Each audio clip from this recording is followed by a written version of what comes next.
Okay, hello again. This is Dolores Cannon with the Metaphysical Hour. We're back again, and we are live tonight. So if anyone does want to call in, I will give out the numbers so you can call. The number for the United States is 1-888-268-4313. That's 1-888-268-4313. And if we have anyone listening overseas, the international number that people can call in is 1-281-419-7697. 1-281-419-7687. Okay.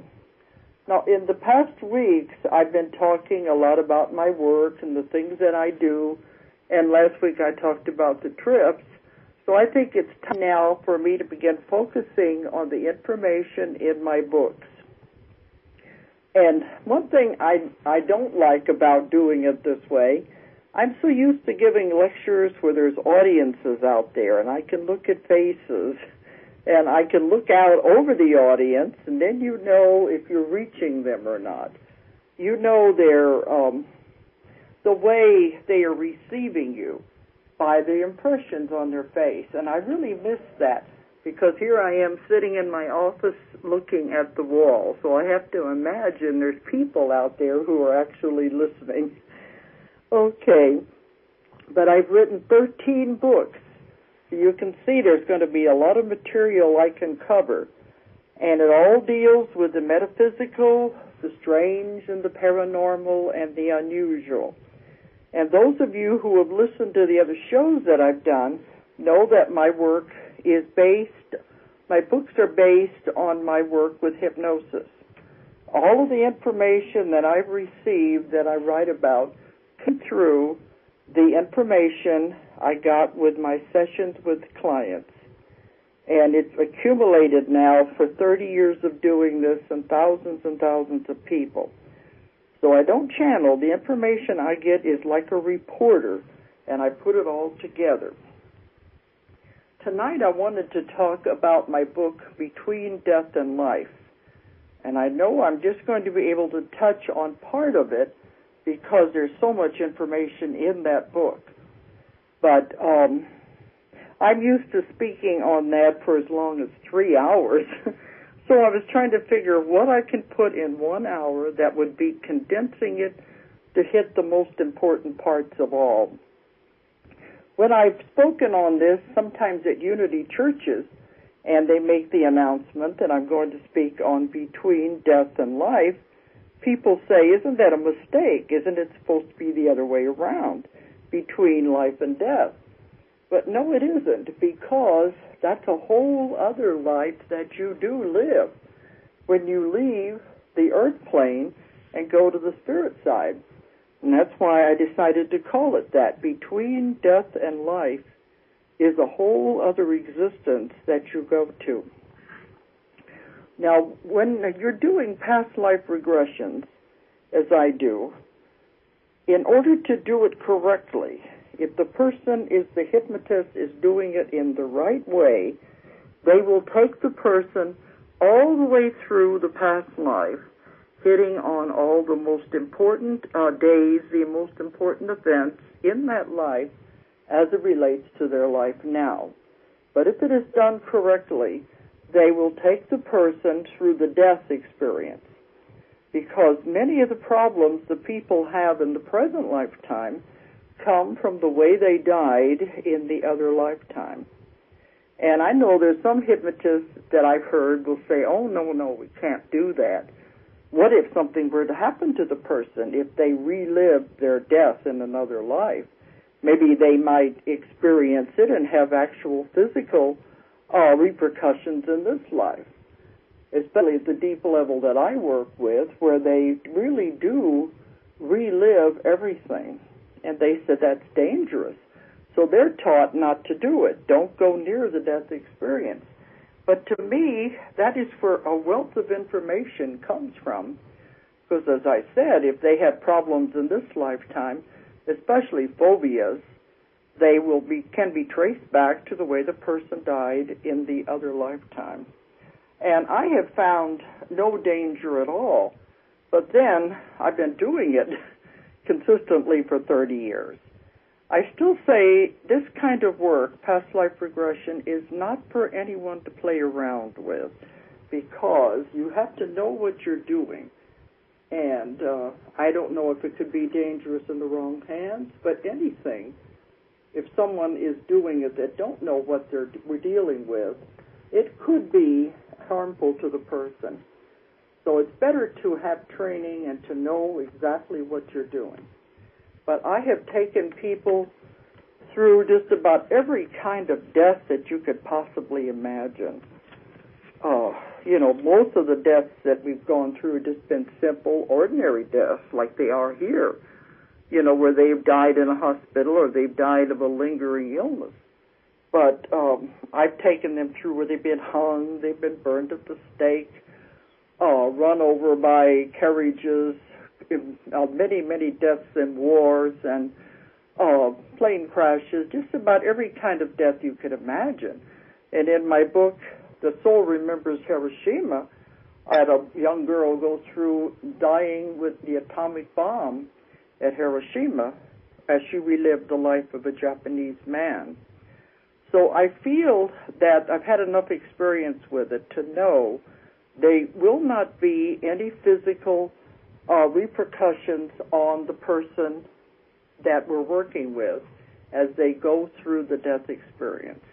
But here again, if it has to be handled, all of this, even the therapy has to be handled by a professional who knows what they're doing. I always tell people, they want to know, well, how will they know the therapist is correct if they're the right one for them to see? I tell them to rely on your gut instinct. Rely on your feelings. If you feel you can trust that person, then work with them. If there's something about them that you don't feel comfortable with, then don't work with that person. But it's the same in any kind of therapy. If you're not comfortable with any therapist, you're not going to get the kind of care that you need, and you're not going to get the results. Because I have found the subconscious is protecting the person at all times. If it feels that the person is not, the best interest of the client, the subconscious will not allow anything to be released, or will only be bits and pieces, and it won't be the most important parts. So the subconscious is protecting you, and it's not allowing anything to come out that is not in your best interest, or not that maybe you can't handle. It won't come out. But trust your instincts, and if you don't feel comfortable with a therapist, then find someone else that you do feel comfortable with. But anyway, I have not found any problems with going through the death experience. Now, the information that I put in that book, Between Death and Life, came from working with hundreds and hundreds of people. I wrote it as though one person was speaking in some parts of it, but actually it was the accumulation and gathering of information from hundreds of people. The way I look at it, it's almost like a scientific experiment. If all of these people report the same things happening when the person dies and where they go on the other side, then I think that is scientific evidence, because it is repeatable and it is definitely verifiable information. If none of these people know each other, they don't know what I'm looking for, they don't know what I'm doing, and they all come up with the same kind of story, I think there is validity there. Because every one of the people I've worked with, I soon found they were all reporting the death sensation, what it felt like, the same way, and they were reporting going to the same places on the other side. And they also reported the different ways, things that happened to you as you more or less, I guess you would say, report in to the masters and the elders, and they go over everything. And then when you go through the parts about coming back, everyone reported the same things. So that, to me, gives it a greater validity. All right. I have a daughter who is a nurse, and she worked for many years in intensive care. Now, she said the saddest cases that she had in intensive care was usually an old woman or an old man who were dying, and they were terrified. They had been told by their church that unless you were perfect, you were not going to heaven. You'd end up in a horrible place like hell. And maybe the person has lived a good life. Maybe they have done the best they could. You know, being human, that's about all you can expect out of us. But my daughter said this one old woman was just terrified because she kept saying, I'm not perfect, and I'm going to go. The church says I will go to hell. Now, what kind of a service does that do the person for a church to make them afraid to die, that they die in fear? I don't see how that is helping the person at all, to have them live a good life and then they're dying in terror when they should be dying in peace, knowing that all they're doing is going home. That we have done this hundreds and hundreds of times because we have had hundreds and hundreds of lives. And we have gone through this procedure, the life and then the dying and going to the other side, where they call going home. We have done it so many times. It's just that while we're alive, we forget these things, and they fade away whenever you enter the life. We don't realize it's a very common thing that our body is going to go through again, and there's absolutely no need for fear. Incidentally, I have never found a hell in any of my work. I don't see how it could possibly be, because a loving God would not do that. You know, there is the analogy that as parents, if your child messes up, makes a mistake, are you going to throw them into the oven? No, you would give them a chance. You would give them a chance to do it again and do it right. I know as mothers especially, we always say we will stick with our children no matter what they do. We will always try to help them. We will try to make life easier for them and help them realize their mistakes. Now, what's the difference between that and a loving Father, a loving God? Because God would not do that. He would not punish his children in that way. And, of course, I've done a lot of Bible research also, which I will be getting into in some of my other talks, and I know that the idea of hell did not come from the original Bible. But I have never found anything like that. I have always found total forgiveness, no matter what the person does when they cross to the other side. Because life is just a school. Life on earth is a school. We come here to learn lessons. Each lesson is different. Maybe some of the lessons are harder than others. But you decide yourself when you're going to come in what kind of a challenge you're going to put before you.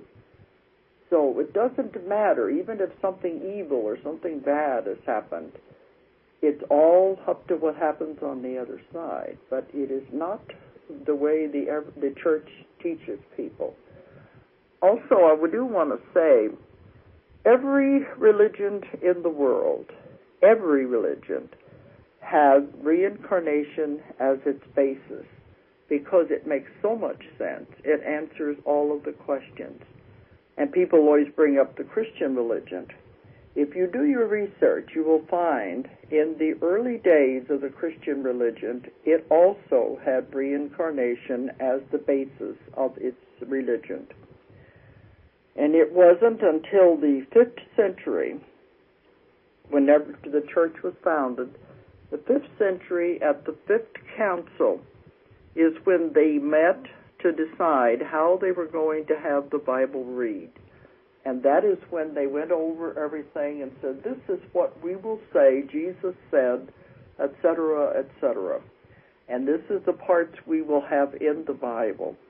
And at that time, it was decided that all of the doctrines and the parts in the Bible dealing with rebirth would be taken out of the Bible.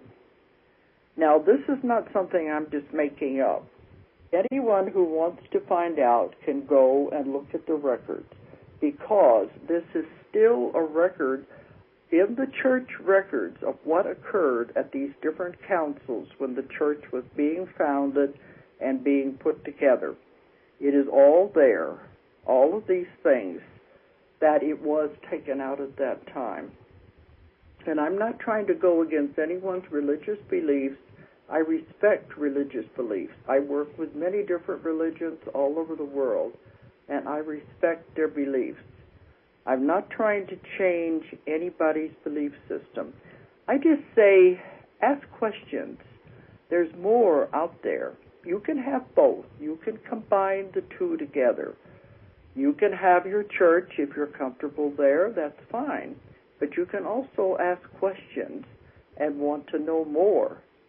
And when you get to the point you want to know more, the answers are there. And there's many books and there's many people out there who can help you to explore. It doesn't have to take away from your religious beliefs. You can combine the two together. It's always said, when the student is ready, the teacher will appear. And that's what I've tried to do, is give them another way of looking at this. All right. I don't know how much I'm going to be able to get into this time, but let's start with what happens when the person dies. And this, again, is the accumulation of all the years of research, everyone saying the same thing. If they are dying a simple death, like, from a lingering illness, and they've been in the hospital, something like that, if they're dying just an ordinary death, then they say first they feel very cold, and then the next instant they're standing by the side of the bed looking down at their body. And usually they'll say, gee, I didn't know I looked so bad. Then they realize what has happened, and they are so excited. They said, I'm out of there. Finally, I'm out of there. I'm not trapped anymore. I can do anything I want. I can go anywhere I want. All I have to do is think it, and I can be there. They said, this is wonderful. I'm not limited in that body anymore. And when you realize how they feel, would you really want them to go back into that sick body that is deteriorating and there's probably no way would ever be functional again? Would you really want them to go back into that body? Or if you would realize how wonderful it is when they are released and they are free of that. They don't want to go back into that body. They want to go on to the next step of the adventure. Now, people who have died violent deaths, car wrecks, or maybe in wars, where they are taken out of the body suddenly, then there may be confusion because they don't know what is happening. Like the other ones have an idea that they are going to die. But if they are taken out of the body suddenly, it can cause confusion, and they're not really sure what has happened. And they're trying to figure it out because they are jerked out so fast. That's a different matter. But the usual death is just very easy. They say it's just like getting up from one chair and sitting down in another chair. It is so easy to just slide right out of that body. And you are not a body. You have a body. This body is like a suit of clothes. And like any suit of clothes, eventually it's going to wear out. And eventually you're going to have to get rid of it and throw it away. Even no matter how much you like the suit of clothes and how used to it you've been, eventually you're going to have to throw it away. And at that time, you go to another suit of clothes.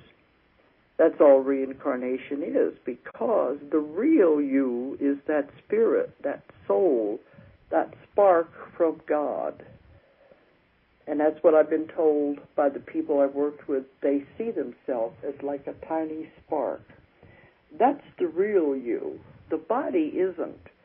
This is just your suit of clothes, your housing at this time in this life. The next time around, you may be in a different suit of clothes. You may decide to be at something totally different, and you go off on another adventure. You may even decide you want to go off into another planet or something. There are no limits to the adventures you can have. But this is just what you are wearing at this time. It will wear out, and you will have to eventually discard it. So I know we get very attached to it because we've had it for so long. We're used to it.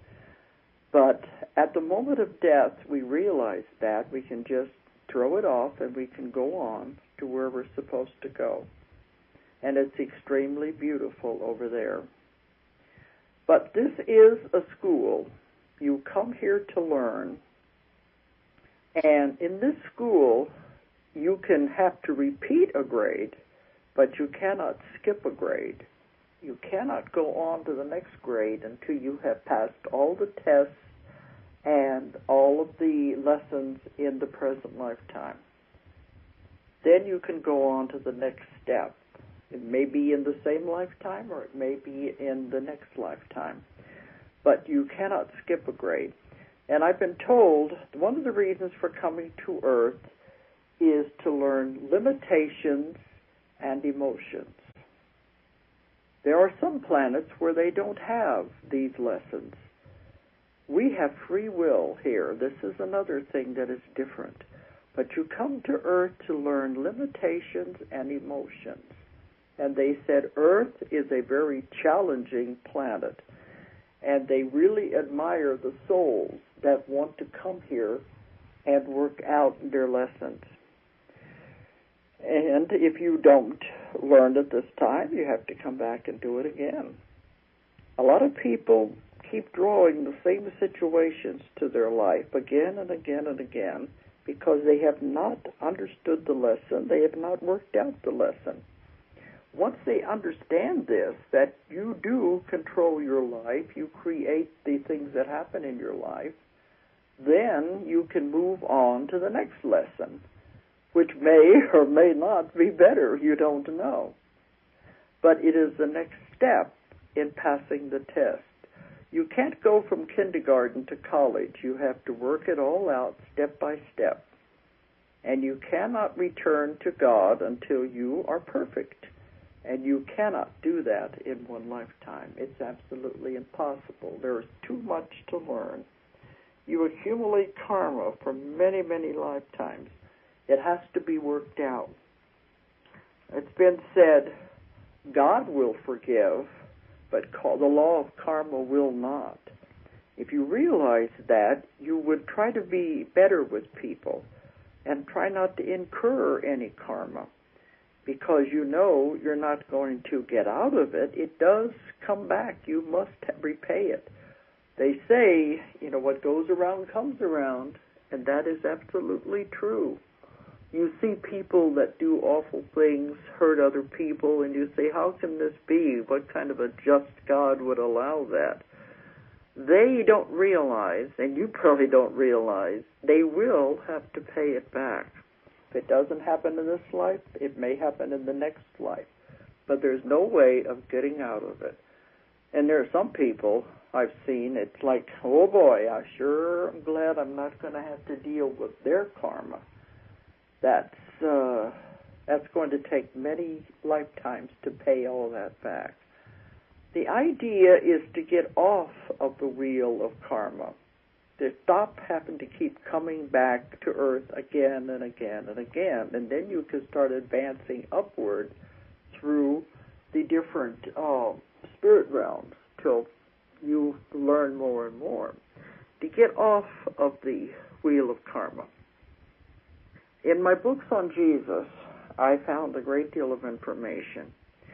And Jesus, the only thing you could say he came to save us from was the wheel of karma. He saw that we were just going round and round, going nowhere, just keep repeating the same mistakes over and over, building karma and just getting back on the same thing and not progressing upward, not leaving the wheel of karma and progressing upward. He came to show us how we could get off of the wheel of karma and begin progressing up the ladder spiritually. And of course the answer is love. Love is the answer to everything. He said if there was love in the world, there would be no violence, there would be no wars, there would be no violence, and the world would be the heaven on earth it was supposed to be. He was trying to show people those things.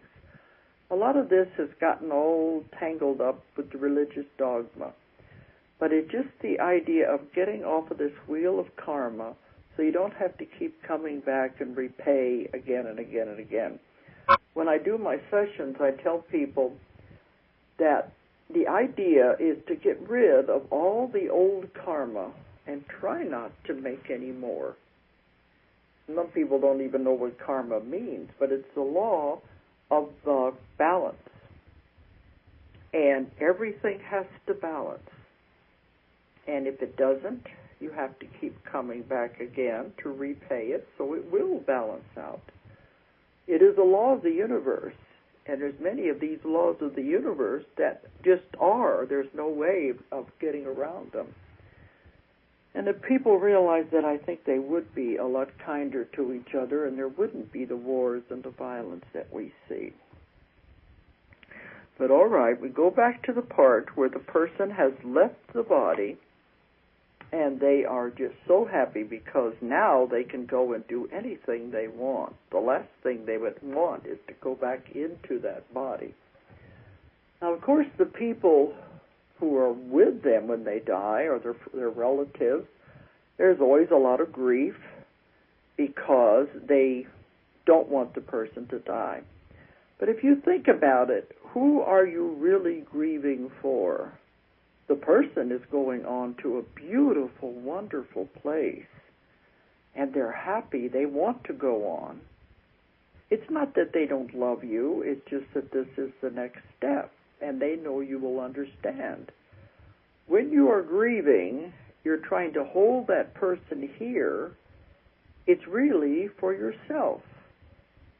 It's selfish when you think about it. It's because you will miss them. You depend on them. Of course, you love them, but coming back into that body would not be the answer. They have a whole other adventure to go on to.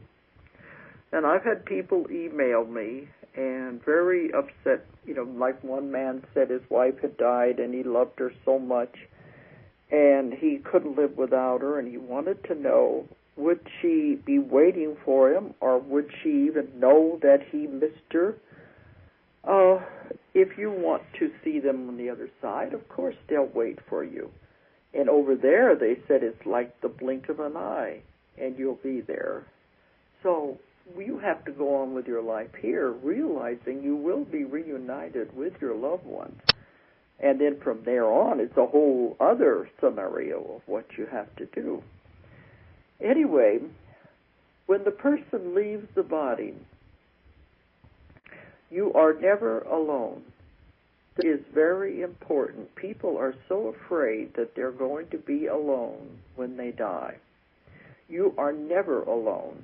Even in life, you are never alone. And that's what a lot of people from the mail I get think they are. They think they're just thrown out here and they have no one with them. When you come into a life, you have a guide or a guardian angel assigned to you, whichever one you want to call it. Every religion and every culture in the world has the belief in guardian angels, guides, however you want to call them. When you come into a life, you have one assigned to you who is to take care of you and help you all through your life. Now, they can't interfere. They're there to help, but you have to ask them for help. You've probably heard stories of emergencies whenever they've had to step in and save the person. Those are real stories. They really happen. But as a rule, they can't interfere. But if there's something in your life that you want and you want help with, all you have to do is ask your guardian angel to help you with it.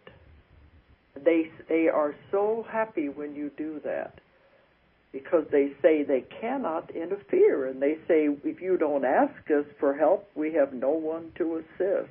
And it's very frustrating, because they know what they can do. And I've seen what they can do. If you ask them for help, they can do miracles.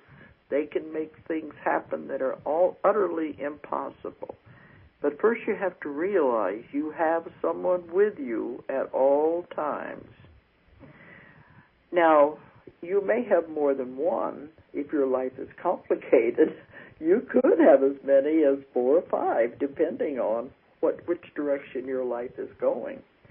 But I like to believe you have one, main one, that stays with you your entire life.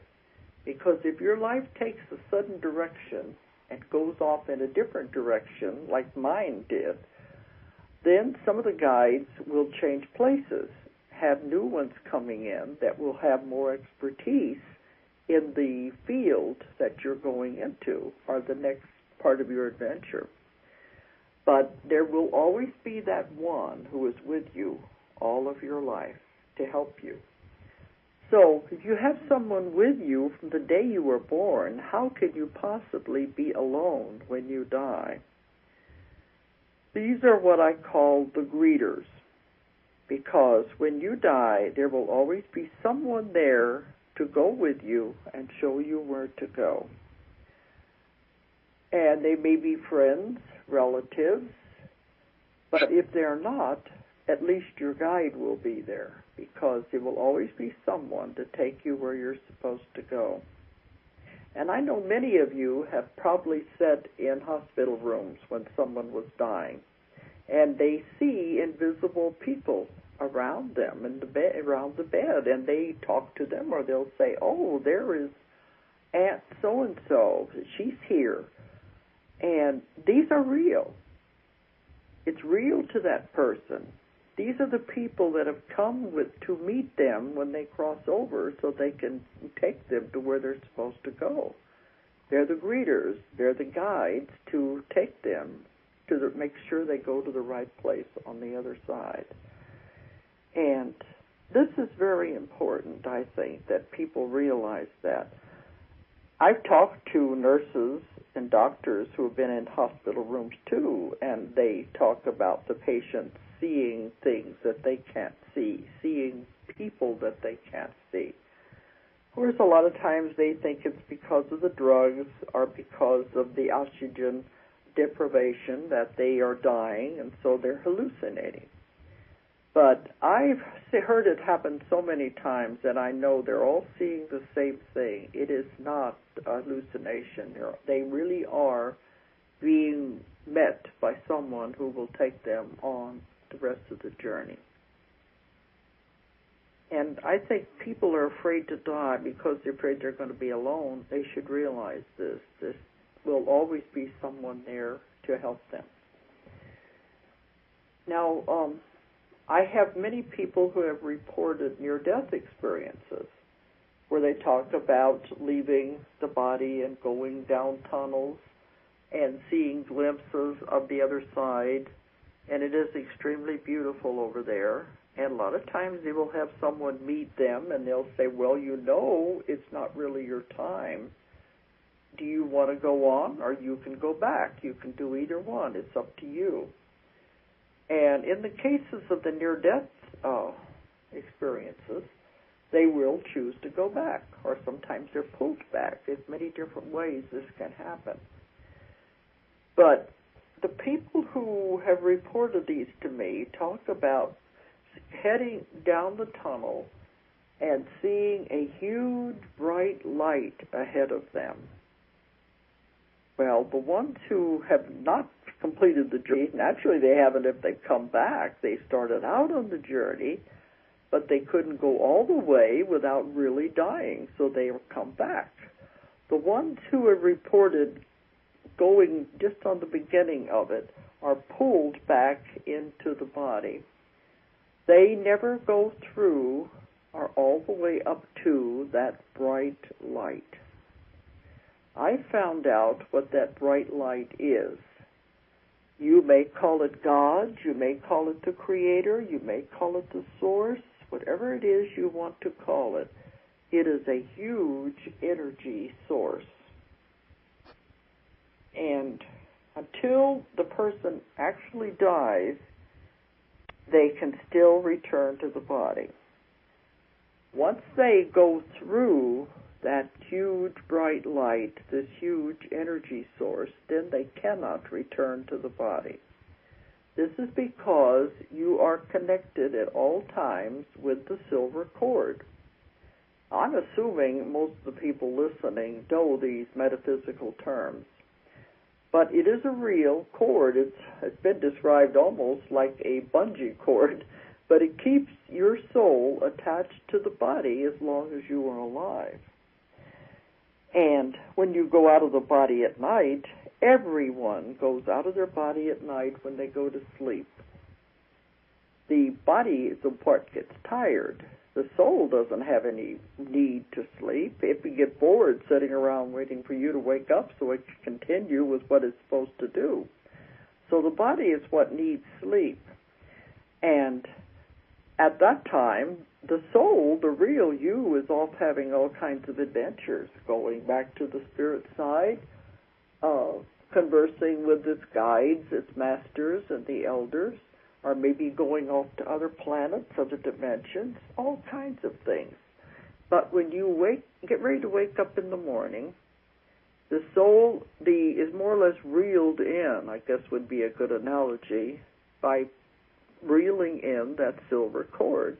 And you must return to your body at that time, and you wake up in the morning.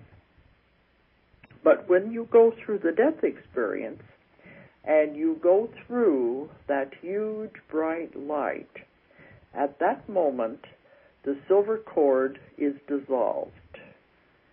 That is when the death occurs. The silver cord is dissolved, and you're on the other side, and you cannot return to the body. The physical body begins to deteriorate immediately because the spark of life is now out of it, and you cannot return to the body after that. And it must remain on the other side. So that is what happens at that point of death. Then the greeters will take the person to where they're supposed to go. And it is so beautiful over there. They have no problem going on with it. But I have found 3 places that the soul goes to whenever it crosses over. They're called the lower astral, the middle astral, and the higher astral. The lower astral, I don't think there's much danger of anyone listening, I hope not, to going there. But these are the souls that have not progressed very far at all. They have done negative things in this lifetime, and when they die, they don't even really know they have died because they are so associated with that physical body. They're so associated with the physical life and all the pleasures of the physical life that they don't even realize they have died. These may be also called earthbound spirits. That means that they just hang around Earth because they don't know they can go anywhere else. And the greeter is there to help them, but they often don't see them or don't pay any attention to them, don't even know what they're there for. Most of them are trying to get back into their body, which of course is impossible. Sometimes the greeter will even show them the body in the mortuary trying to convince them they have died. They don't have a body anymore. But they don't understand. They are still so connected with the physical. And a lot of these, if they were drug addicts or alcoholics, it becomes even more confusing to them. They don't understand what has happened, and they can't understand why people can't hear them and talk to them. And they will go hang around places like where they did before, like where people are using drugs or using alcohol, and they're trying to get the same pleasures and sensations that they got before. They're trying to do it by osmosis because naturally they don't have a body. After a while, this can get very frustrating because they realize something's different. And then finally they'll say, well, this is boring. I can't get the same sensations I had before. At that point, then they can become aware of the greeter, the one who has come to help them, and they can get through to them and tell them, okay, now are you ready to go where you're supposed to go? And they will take them onto the other side where they're supposed to be. So it's hard to say how long this condition could last until they would finally get tired of it and say, all right, there's something not right here. This is the lower astral. The majority of the people are not going to go to that part. Many of them go to what is called the middle astral. I've associated the middle astral with what most people think heaven is like. It is extremely beautiful. They've all described it the same way. There's rolling hills, and there's a lake, and on the hills are all kinds of houses, and any kind of a house you could possibly imagine. They are beautiful flowers. There's music in the air.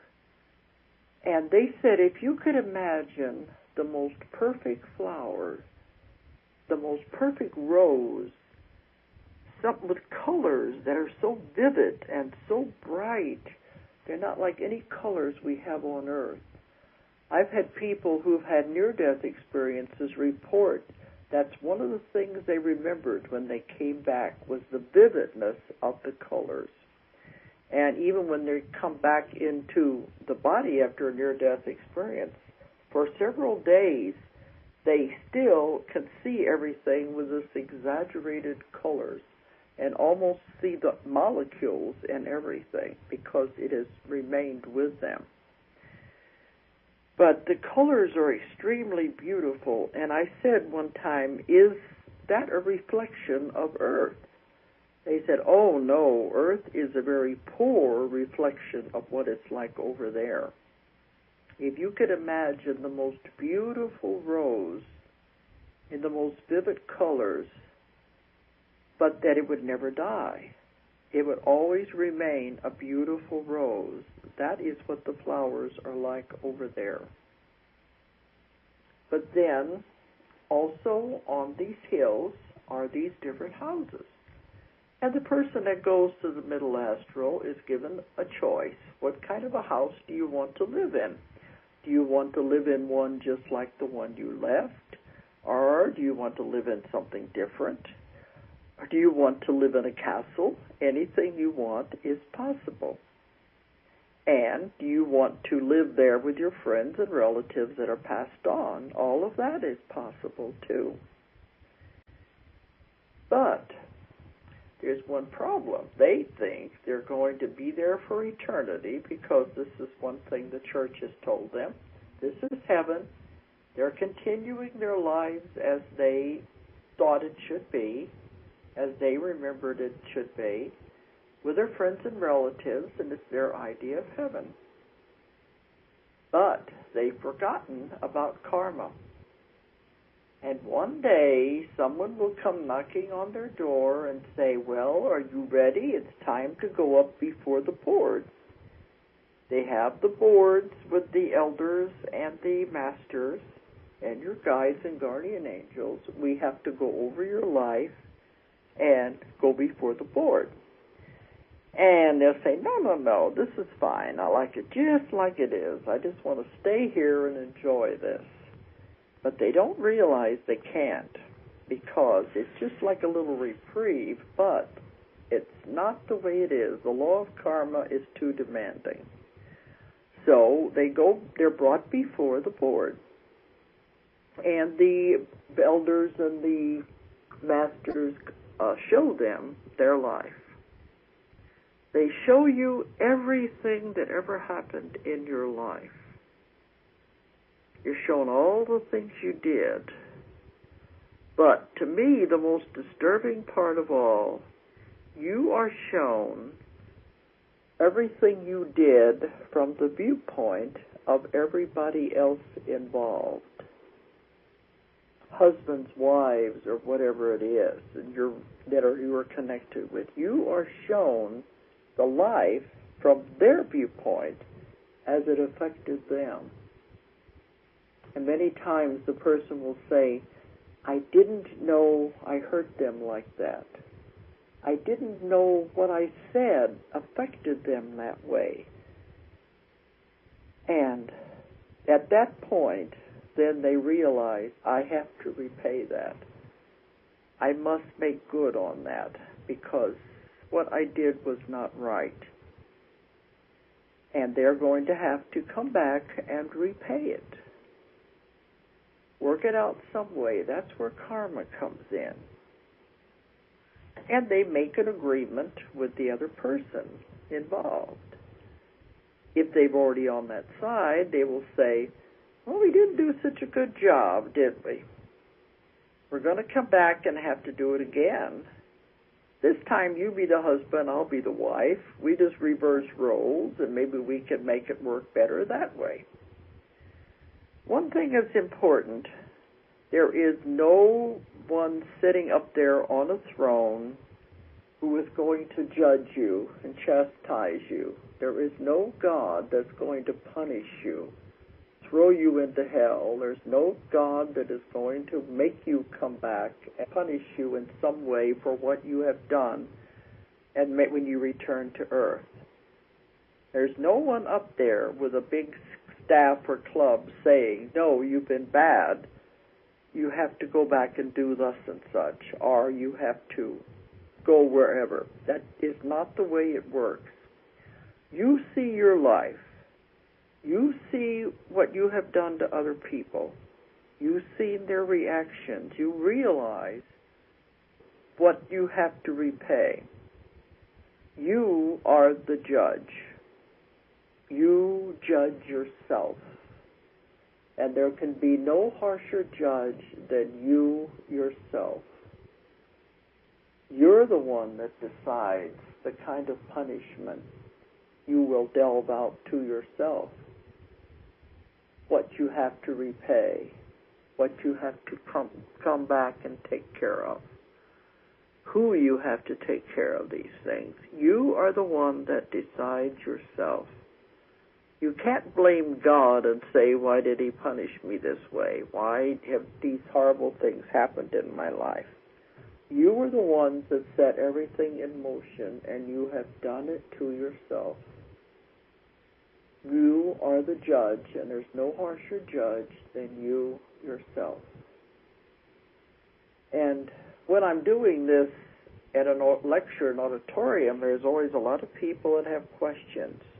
And I know many of you have questions going around in your mind. And I'm only touching the surface of some of these things. But I don't know if there's going to be time for people to call in or not. But I do want to tell you about the third place you can go. This is the upper astral. This is my favorite place. This is what I think heaven should be. I think the idea of floating around on a cloud, playing a harp for eternity would be the most boring thing I could possibly imagine. I definitely wouldn't want to have that be my heaven. To me, heaven is learning, knowledge, schools. That is what we find in the upper astral. there's a huge building, it's several buildings together. It's called the Temple of Wisdom Complex. This is where the more advanced souls go to. Now you remember, you cannot go to any level unless you have attained that level, because your vibration, your frequency will not match these levels. That's why you would go to the lower astral, the middle astral. You cannot climb, you cannot go to the upper levels in the spirit world until you have reached that point. By what you do on earth, by the repaying of the karma, your vibrations and frequencies have to match. You just can't, otherwise you cannot exist there. But the ones that go to the upper astral are the ones who have been learning and wanting knowledge and wanting to progress on. In the Temple of Wisdom complex, there's many parts to it. One part that I found was the Temple of Healing. And this people have written to me about saying, how can I go there? Well, in the book it says all you have to do is visualize it and picture it in your mind, and you can go there at night when you're sleeping.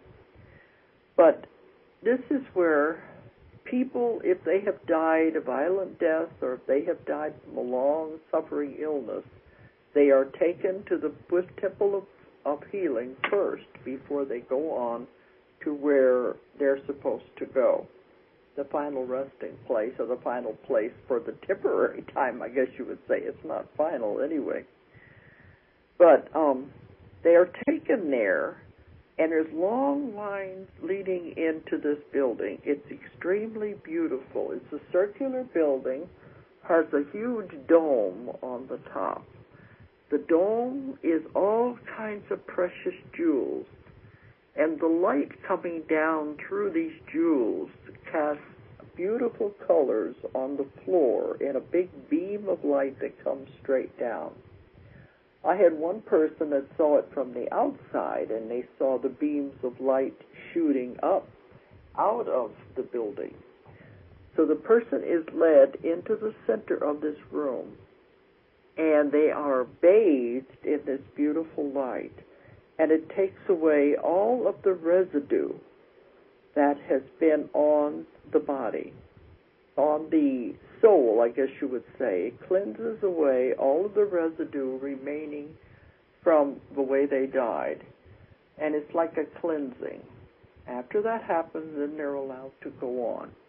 But I was told that it would be a good service if I would tell people they could go to this place while they're still alive. They could go to the Temple of Healing and get healing there also. But also on this part, on the upper astral, are the schools. There is also the tapestry room, where the tapestry of life is found. And in this tapestry, it is a huge, enormous tapestry that covers an entire wall. I'm trying to speed this up. I don't know if I'll have time to talk about it all or not. But everyone has a thread in that tapestry of life.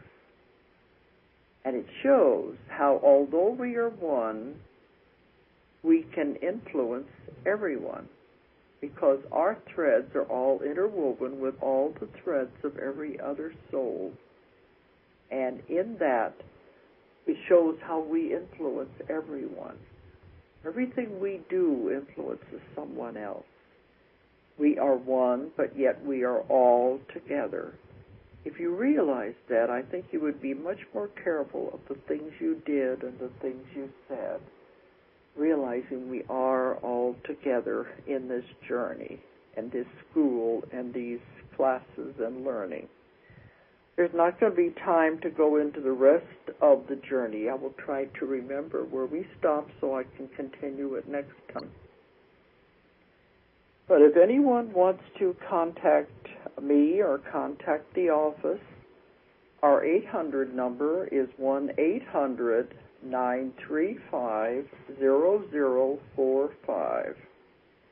1-800-935-0045.